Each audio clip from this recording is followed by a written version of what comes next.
I would like to welcome to the podium Susan T. Marx, whose vision of the centrality of the artists and their work and their art to our sense of humanity and well-being has helped pave the way for today's program. Welcome, Susan.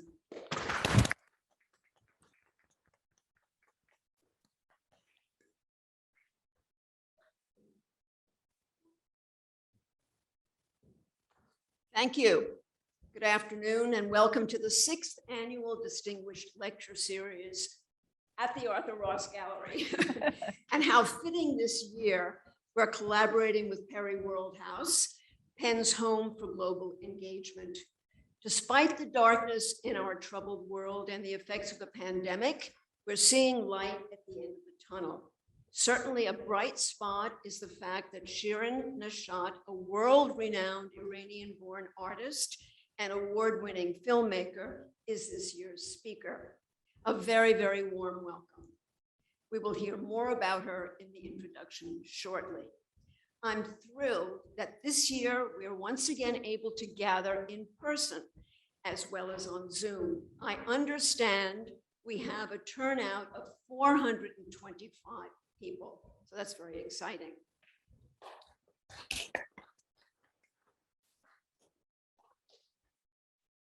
A word about the origins of the lecture series.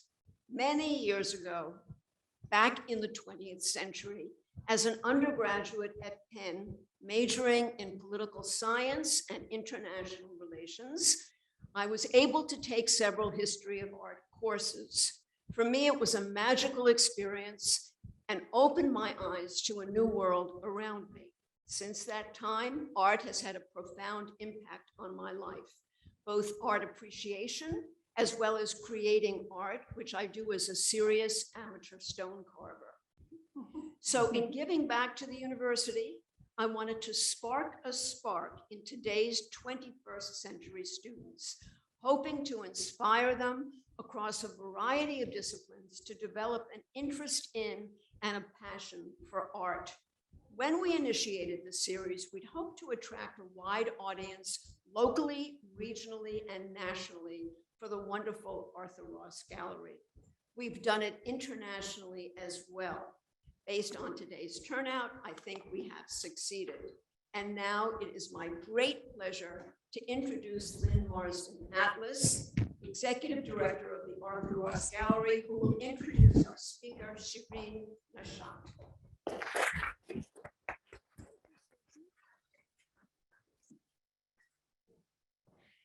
Good afternoon, everyone. Welcome to the Susan T. Marx Distinguished Lecture. Thank you, Susan. And the Global Lens Cultural Program featuring a talk by our wonderful, renowned Shirin Neshat. The Penn Art Collection includes 3 works by Neshat. Ava, Masses from 2012 is an ink on silver gelatin photograph from her series, The Book of Kings, which is on view actually upstairs, and a generous gift of Richard and Lisa Perry. My great thanks to Michael Horowitz, LaShawn Jefferson, and the Perry Worldhouse staff for co-sponsoring and hosting this very special event. I invite you to visit the Arthur Ross Gallery, since we're not having our talk there, and our current exhibition, No Ocean Between Us, Art of Asian Diasporas in Latin America and the Caribbean, 1945 to the present.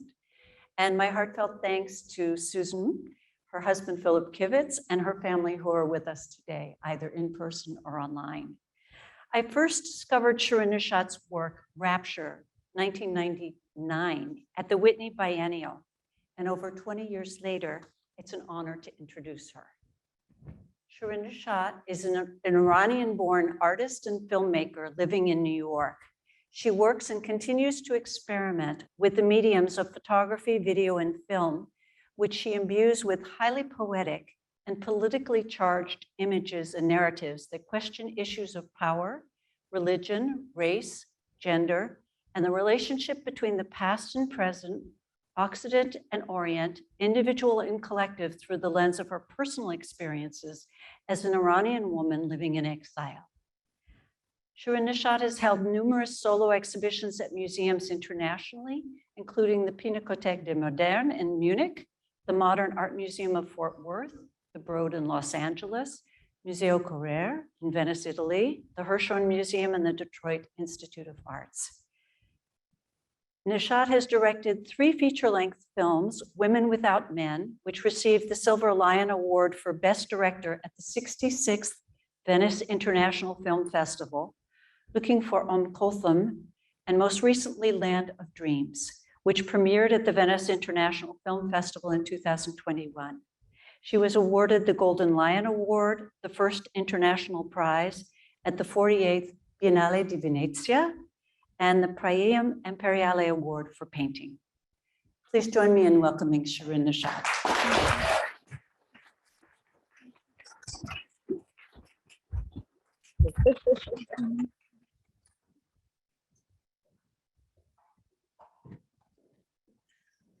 Thank you all. I have to say this is also my first truly public appearance since COVID time. And what a beautiful day to be here in Philadelphia. I've never been to Philadelphia, and this is amazing. So thank you for being here. I wanted to really start by thanking Lynn Marsden for her persistency to bring me. We've been talking for years, and it's finally happened. I want to thank Richard and Lisa Perry for being so kind at the wonderful Perry House, and LaShawn Jefferson and Michael Harvitz. Today, I'm going to give you take you on a visual journey. And the challenge is they've given me 25 minutes to summarize my entire career. And I'm already out of breath how to can do that. So the format is that I give you a very quick overview, and then we'll watch a short clip of a video, and eventually we have a Q&A. But I just start by an image, if you could give me my pictures. And then before I really go through my images, I would like to make a few very general remarks that I think might help you sort of navigate understanding of my work. Don't want my name, I want my pictures. Can you, okay, it's not advancing. Maybe you can do it. Anyway, the most important issue is, maybe you can advance it for me. Yeah, there we go. That's me. It's very important to begin by explaining how untraditional my practice is, my career has been, and that there can't even be a conversation about my work without speaking about the nomadic behavior of my work, coming from still photography to video, to directing movies, and now I'm directing my first opera. And this is something that as we go through the work, you understand the shifts. But at the same time, while the work has changed quite a lot in terms of medium, I want to point out at certain things that never seem to change. And I think this is really important, regardless of whether it's a photograph or a video or a movie. My work has always been deeply personal, but never autobiographical. I've never been interested in telling my story, but all the characters, all the stories are stemmed from my experience as an Iranian living in America. And this is something really to point out about my identity. One of the biggest realizations that I had recently, that I'm standing here speaking to you as an Iranian artist, but I'm also an American artist. And what I create, ironically, is not entirely Iranian or American. It is a product of a life of a person who's been a life of hybridity, a nomadic life of an immigrant. So someone like me, whose life has been filled with duality, will never be able to address any culture with any absolute sense of certainty. So the idea of authenticity, purity, the idea of belonging, home, truth, all of those are irrelevant to someone like myself. So if I can go into detail, I could say with certainty that emotionally, I am very Iranian. My emotional foundation, I'm very much moved by the same music and the same literature that all Iranians pay attention to. I still have people, my family live in Iran. I have a huge community of Iranian people outside. I follow very much what happens in Iran. Yet, I have lived longer in this country than in my own country. I was here since 17 years old. I live in exile. I'm educated in the West. And it is something that my maturity as a person, as an artist, came from New York, from the underground scene in New York. And so, in fact, if you disconnect me today from United States and take me back to Iran, it's very possible that I couldn't sustain the sense of freedom, independence that I've gained. It's completely Western and non-Iranian. And so this sense of duality that I'm speaking about as this person who's constantly navigating and conflicted between East and West, Iran and America, it's also something that has informed my work. And I would like you to pay attention to it as I move through the images, both in terms of forms and concepts. In terms of forms, my work are very personal, but extremely social political. They're not about me. The ideas stem from my experience, but they're completely existential issues that are about our humanity. I'm not able to make a work that is only about me or the world. My work are very dark, very violent and disturbing, but they're also very beautiful. The calligraphy, the constructions of the images. The opposites are what constitutes my work: men, woman, nature, culture, fragility versus strength, the emotional versus the rationale. And visually speaking, in terms of form, my work has been always black and white, magic realism, surrealism, dreams. It's always this negotiation between what is real and what is not real. Now, there are other issues that are extremely consistent about my work, regardless of the change in the work in terms of content or form. Political. My work is political maybe because I am a child of a revolution. I am separated from my family and loved ones ever since the Islamic Revolution. The revolution has sort of defined my life.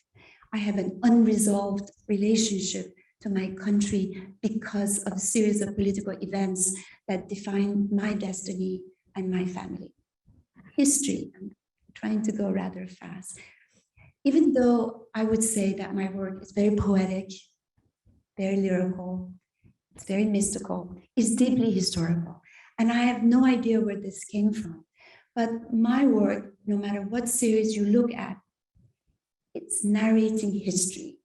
If you think about the Woman of Allah, which I'll get into, it's about the Islamic Revolution of 1979. Later, I made Woman Without Men. It was about the 1953 coup. I've made Land of Dreams, that is about America today. So history seems to be something that it's inseparable from my storytelling. Literature. Being born in Iran, obviously, as many of you know, we're people of poetry. We are people of ancient mystics, modern and contemporary poets. Every Iranian is grown up with reading poetry. My work has either had poetry inscribed as calligraphy, or I've had novels which I have readapted into screenplays, into filmmaking. So I have a relationship with literature, but also I believe that my style of storytelling and images are all extremely poetic, evocative from this history of literature from Iran. Now, let me begin with my still photography. Again, I'm being conscious of time and someone is supposed to wave at me at a certain time. Still photography. For me, photographs has been always about human portraiture. I'm obsessed with the power of human expression, which is endlessly interesting, no matter how many millions of times human body is captured. My photographs are always very stylized, very sculptural, never with a background. And the evolution of my photography has been that it began as self-portraits, then led to me taking pictures of other people and friends, eventually finding people who became me, like muses. And finally today, I only photograph strangers, and I will get to that. Woman of Allah is the first body of work of mine. It is started in 1993 to 1997. If I had to summarize what the Women of Allah were about, was my personal obsession, a nostalgic point of view, looking at Iran in post-revolution from the perspective of an Iranian who had been living outside and was not present during the revolution. The Women of Allah basically tried to comprehend the religious fervor, the revolution, the kind of philosophical, ideological basis for a revolution that transformed the Iranian society from what it was during the Shah period as Persia to the Islamic Republic of Iran. But the main premise was to look at it from the perspective of women who were voluntarily militant and participated in the process of the revolution. And there were many. I researched quite a lot of many women. And so the images basically combined the female body, which was extremely problematic and for its sensuality and eroticism. And that's why we wear the veil. The text, which became poetry by majority Iranian women poets who had a strong conviction with the revolutionary fervor. The veil, which was obviously very controversial for some people, is a solidarity with the revolution and the Islamization of the country. With some people, it's a symbol of repression. And obviously the weapon, which symbolized violence. So I was very interested in the kind of state of mind of any martyr, subject of martyrdom, that would stand in that intersection of love of God, faith, devotion, yet cruelty, violence, and ultimately death. So talking about the sense of duality, talking about contradiction, opposite, paradoxical. For me, there was an extreme paradox in terms of those who voluntarily committed violence in their love for God, and in result, consequently, their sacrifice, material life, their children, etc. Many people went on to be very critical of this series because, including the government of Iran, which then made me go into exile, as well as the people who were critical of the Islamic Revolution, who felt that in some ways I was endorsing them. Can I get a little water? I forgot to tell you I had COVID a week ago, but I'm COVID free. Oh, great. Don't worry, I'm not infectious. So a lot of people from the people who were against the government were very critical of me, thinking that this work are basically endorsing the Islamic Republic of Iran. Anyway, without going too far into it, I will go to the next series of work, the Book of Kings, talking about history. This body of work basically sort of captures another pivotal moment of Iranian history, 2009. 30 years after the Islamic Revolution, we had the most significant political turmoil, which was, some of you may remember, in 2009, there was an outpour of young Iranian men and women on the street. This time, it was not a religious fervor, but it was a democratic fervor. It was men and women who were asking for some idea of democracy. And this idea of sacrifice, patriotism, which existed in the Women of Allah, this time came back in a completely different form. The young people were not religious, and they were extremely courageous and put their lives at risk. So this body of work basically in my mind, captured. It became sort of a tribute to that notion of activism, patriotism that we saw in Iran for the first time in a long time. The Book of Kings is a book by the fantastic mystic Ferdowsi from the 10th century. I used this ancient book as a reference. The Book of Kings, it's during the Arab conquest, when the Iranians were fighting to protect their nation. There too, there were these epic long poems of heroes and patriots who were beheaded and killed because of their love for their nation. So again, this intersection between love of nation, yet brutality and violence. Many of these young people eventually were arrested, tortured, and killed. And even myself, for the first time in my life, I became an activist. We were all green. I organized hunger strike, etc. So it was one of the most inspirational movements in the Iranian history. And for me, this body of work, which was very extensive and opposite to Women of Allah, it became like an installation. I'm having a hard time, yeah. So it became more narrative than the previous work. As you could see, there were this relationship between many, many images of people who, I would say, masses, the people that are bystanders. And these were the patriots with the hands over the heart, and these were the villains. Again, because of the shortness of time, I just move forward. Our house is on fire. Something significant happened. With the previous series of the Book of Kings, I learned that even with photography, I was becoming a storyteller, that I was no longer interested in self-portraits where you tell everything in a single image, but a collection of images.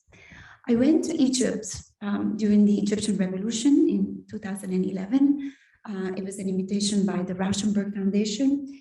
And there, for the very first time ever in my career, I began to speak with average citizens in Cairo, Egyptians, who were somehow deeply affected by the revolution. If the Book of Kings was mainly about the youth, Our House is on Fire, which, by the way, the Arab Spring Green Movement, we all consider part of the same contagious movements. They were not that separable. And these were the elderly who paid a great price by loss of their children in Tahrir Square, etc. So I, for the first time, found myself in the position of a documentary artist, where I went and seeked out people, real people, and I interviewed them, I talked to them. Of course, I also paid them some to compensate. And eventually, these group of photographs called Our House is on Fire became a portrait of Egypt during the Egyptian Revolution from my perspective. Of course, I shared with them my story as someone who a revolution had separated me from the family, etc. So there was an incredible bonding. The writing on their faces are almost microscopic, but they are a combination of what they said and poetry of Egyptian poets that were then translated into, and I'm not sure if you can see, but they're extremely microscopic. This basically opened up the door to me as this whole horizon of me no longer interested in finding models, friends, people who look interesting, but really going after average citizens of the world and be able to create groups of photographs that in a way became a portrait of that culture. This is called The Home of My Eyes. It's from Azerbaijan. Again, it was an invitation by a small institution in Baku to make a group of work. I went, and if you know, Azerbaijan is a country where my mother comes from. It's a place that multi-ethnicity live together. Caucasians, people from Russia, from Armenia, from Turkey, from Persia. People are Christian, Muslim, there are many multiple language or people are speaking. So my idea of the home of my eyes, someone who is kind of homeless, to focus on the idea of home, but what it means to these people who are all coming from totally different ethnicity. And in some cases, Armenia and Azerbaijan are at war with each other. So I talked to them. I talked to them about their background. I collected their stories about what home means to them. The only thing that was in common with these images, I asked them to hold their hands similar to iconic Christian paintings. And so what you have in common, like El Greco's paintings. So what became the only thing that was common is their gesture is in their hands, which is in the praying position. So anyway, this group became a massive body of work. Eventually it was shown in Venice, in Musée Corre, and oddly enough, the museum really apologized because there was a Madonna that they couldn't move from the room.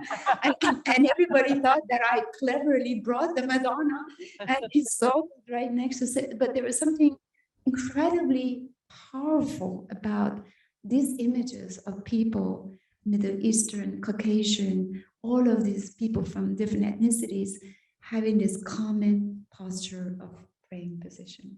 Anyway, this was an important project for me to get out into the world. Moving into the video, forget my notes. I wanted to tell you that after making already, Julia, 20 minutes? Oh, gee, this is really impossible. Okay, I go really fast. Videos, okay, I won't even describe them.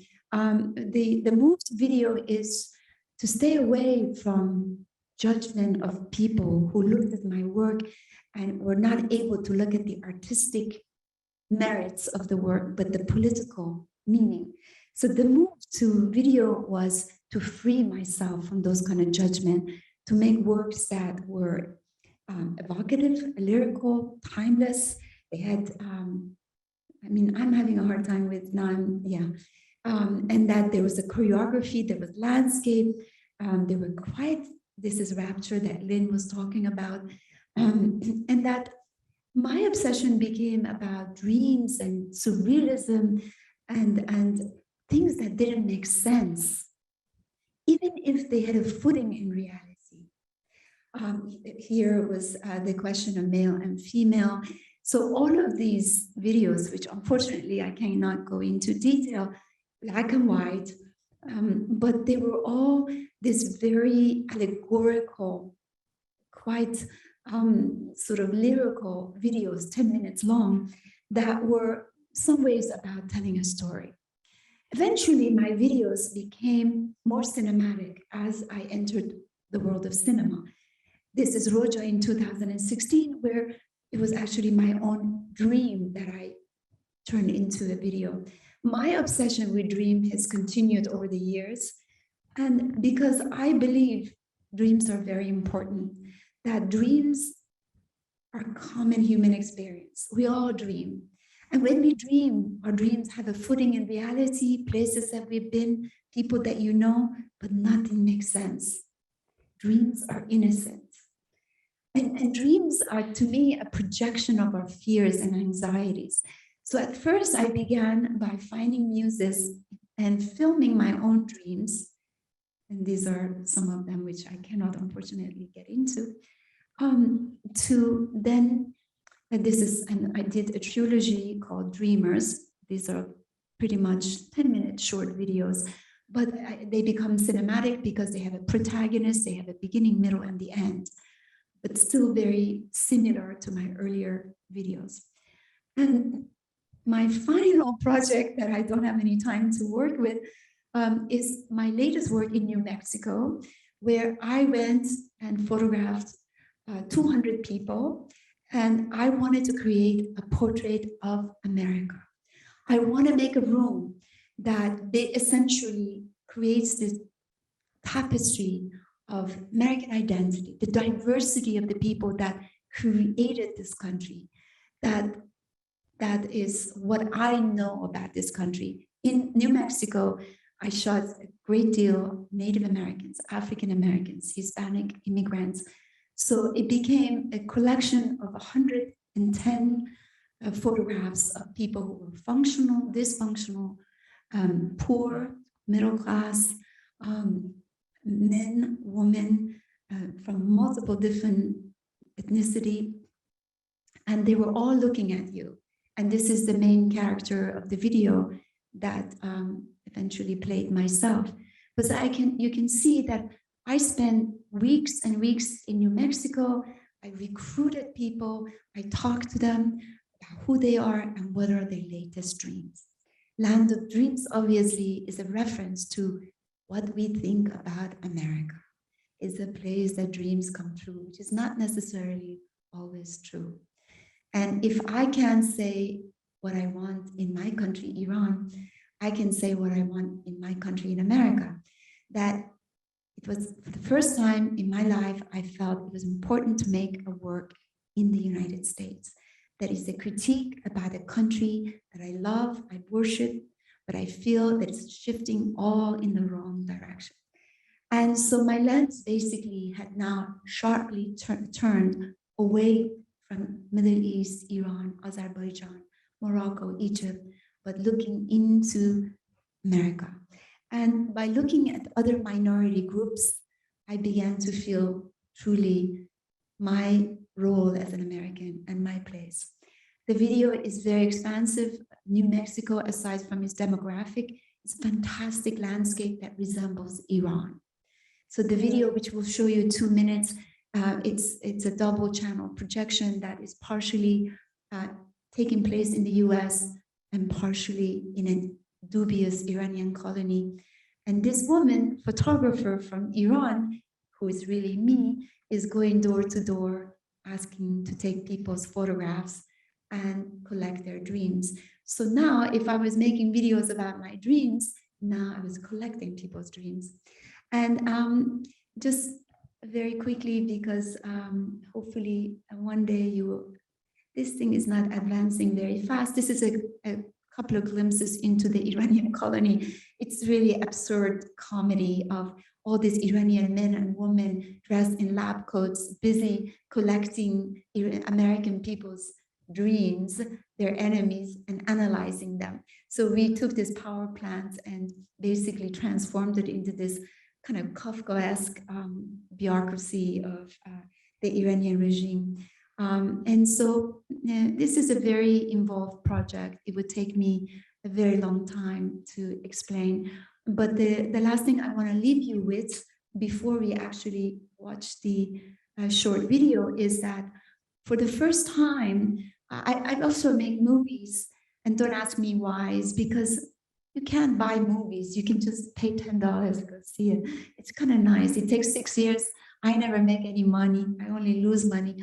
But you know what? It stays for a long time. Land of Dreams ended up being a photographic installation, video, and a feature-length film. It will have its North American premiere at Tribeca Film Festival. It was also in Venice. It was with Matt Dillon and Isabella Rossellini, many stars. But basically, the story of Land of Dreams is the same as the video, but completely narrative, shot very different time, in color, and scripted. How far did I go past my 25 minutes? Oh my God. So I really went fast. I just want to say I will go sit down. No, I'm not going to go to that. We can stop the slide. Thank you. I will come back for the Q&A.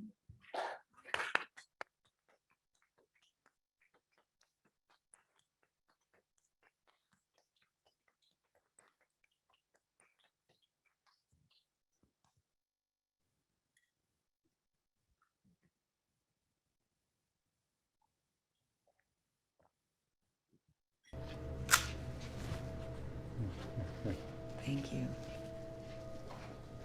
So you're in the army? Yeah, I was there. For how long? Too long, way more than I care to remember.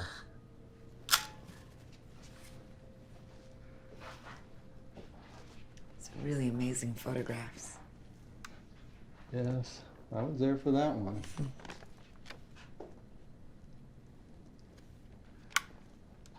Actually, do you mind if I just ask you one more favor? I guess so. Would you tell me your last dream? My last dream. You know, it's always the same dream. Same place, same time.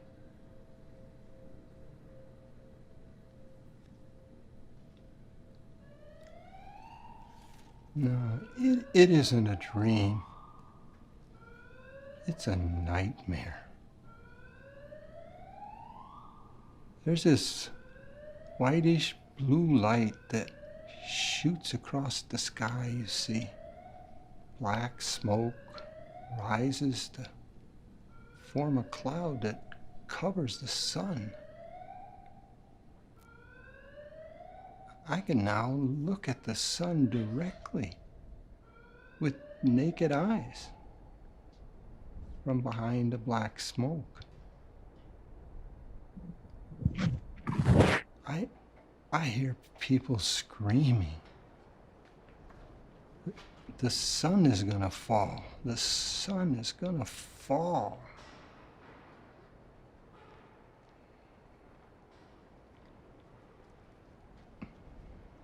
A strong wind sweeps across the land. The air is full of dust and flying objects.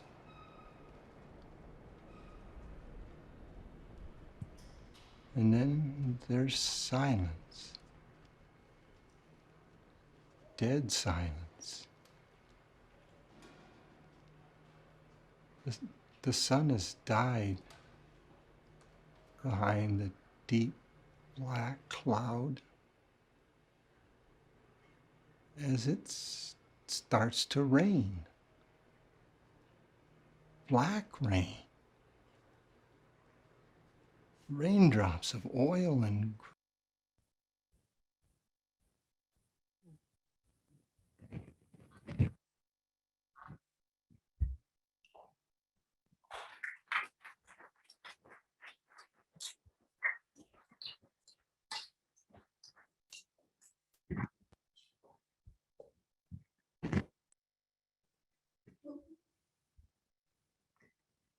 We'll begin to take questions from the audience.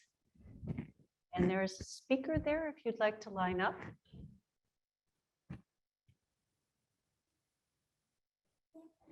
Thank you, Shirin, for a wonderful talk.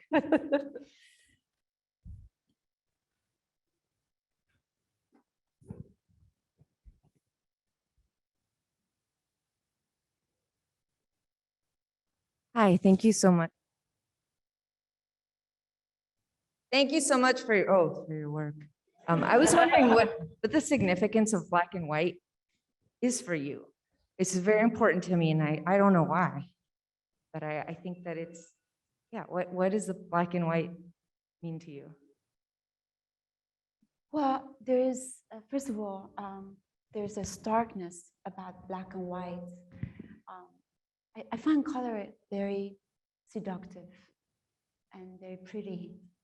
And I think that there's something also that I like about unbelievability. There's something about black and white that fits better the idea of surrealism or magic realism, because once something is devoid of color, it leaves reality in many ways. And then you're faced with, like, I can be more severe with the concept that I'm after. I can get rid of all the prettiness of the color, and I can just be more focused on what I really want. I think that's what it is, where I find sometime in the movie business, I'm kind of forced into using color, because they say people don't go see films that are black and white and have subtitles. Well, that's what usually I do. So, but I think so it's a kind of an entertainment kind of value that goes with that people appreciate the kind of the pleasantry of color, you know. But I think the severity of my subjects, the darkness, the violence, the disturbing part of it, the melancholy works much more with black and white, where with the color it doesn't work.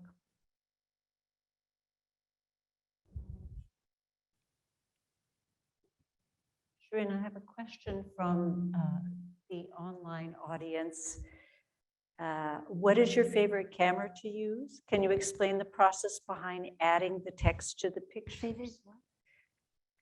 What kind of favorite camera do you use? And can you explain the process behind adding the text to the pictures, the photographs? They're going to be so disappointed that I don't even own a camera. No, you see, ever since I began, I work with other people. I'm the director of the artwork. With the Woman of Allah, I was subject. Someone photographed me, and I've never felt compelled to learn the technique. I just bring the best people to work with me. But once I take the pictures, which I compose very carefully, I mood book everything. Nothing is spontaneous with my work, including the photographs. They're heavily mood booked, and everything is planned. And then after I take the film from them or the digital, whatever, I take it from there. But I've never felt like I work with great cinematographers. I work with great composers. I work with great scriptwriters. I don't need to have mastered all of their work. I didn't study photography. I didn't study video. I didn't study cinema. So I find that my job is to be a director, but bring the best of people. And what was the question about calligraphy? Can you explain the process behind adding the text to the Using my photographs? hands very carefully. There is something very interesting about making these massive films and videos, 200 people, whatever, and then coming back to my studio and doing this very intricate calligraphy. I have to say I'm not the best. I've gotten better over the years. I'm not by any means. And I have people who help me, but the people who help me only do the pen. I only am the one who does the brushwork. But there's something like when I do my makeup, it's like there's something I enjoy about using my hands. And the idea of what I can give to the surface of the photograph is like a painting. And they're all original. They are not Photoshop. And I feel, especially lately with the Land of Dreams, my American subjects, they have the interpretation of their dreams comes from an ancient Iranian book that I write in Farsi. So this placement of the Farsi text on those Western subjects, to me, is where we meet. It's where I and them meet together. They give me their faces, their gaze, and I give them something of my culture. And if that makes sense. But it's always that the text is always directly related to the theme of the work. It's either poetry or what people said or whatever. Thank you. Can you go to the mic, please?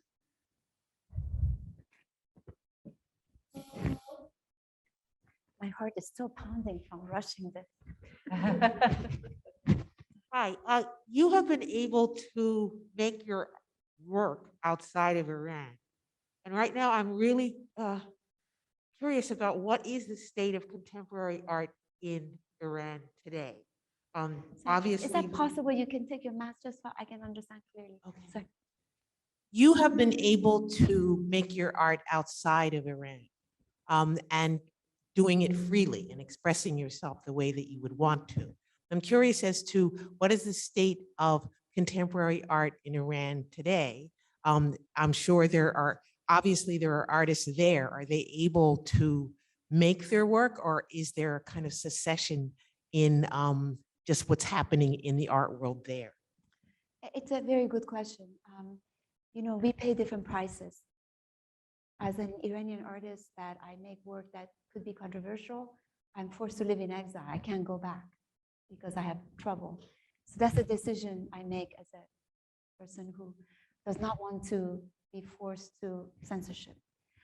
And so I chose this life. And even though I don't consider myself a political artist, nevertheless, in Iran,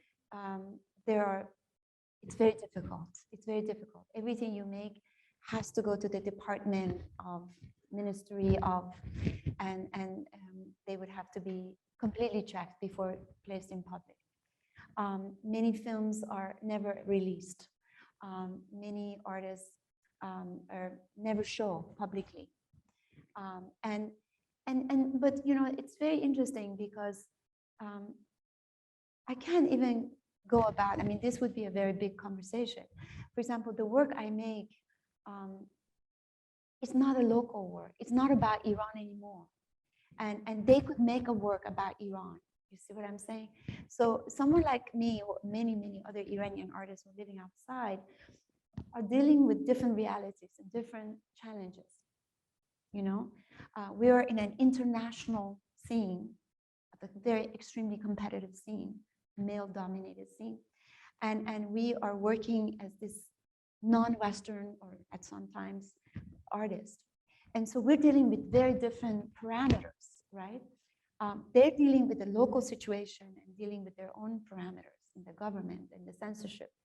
And so, but having said that, despite all of these limitations and boundaries, Iran is thriving.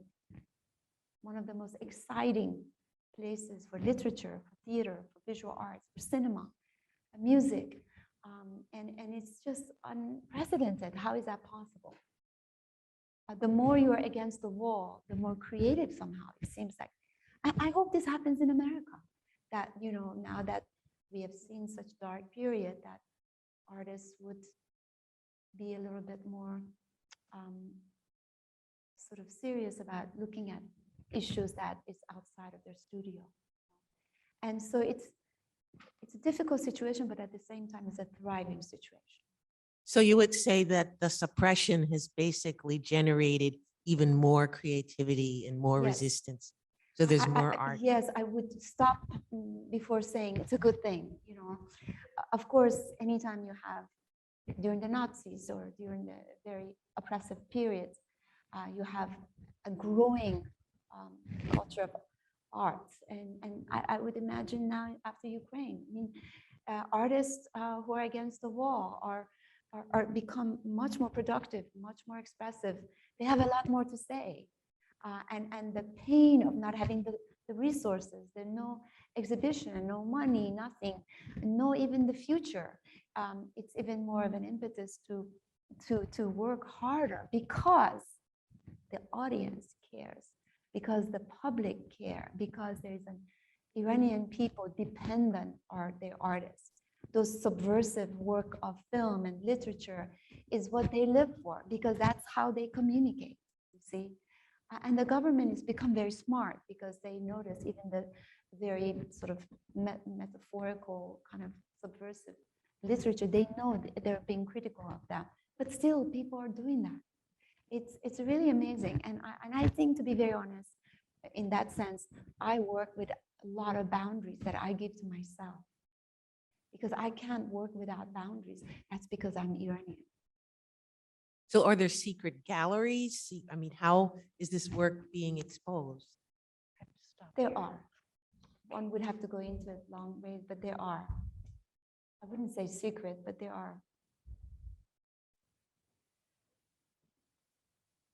Thank you so much.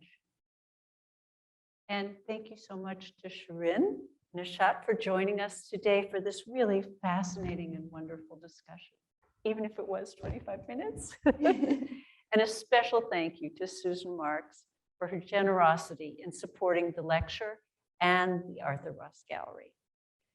And thank you, our audiences, both in person. It's thrilling to see so many people in person tonight, one of our really first in-person events. And to all of our friends who are on Zoom around the world, thank you for joining us. from the Perry World House next week on Monday, March 21st at 10:30 in the morning. Join Perry World House for the Challenges of the New Space Age, featuring former NASA Administrator Sean O'Keefe and United Nations Undersecretary General and High Representative for Disarmament Affairs, Izumi Nakamitsu. As always, you can access a recording of this conversation both on the Perry World House and Arthur Ross Gallery YouTube channels. And you can find out all about great events we have planned both at the Arthur Ross and at the Perry World House for the rest of the semester by joining the mailing list and following both of our sites on Facebook, Instagram, and Twitter.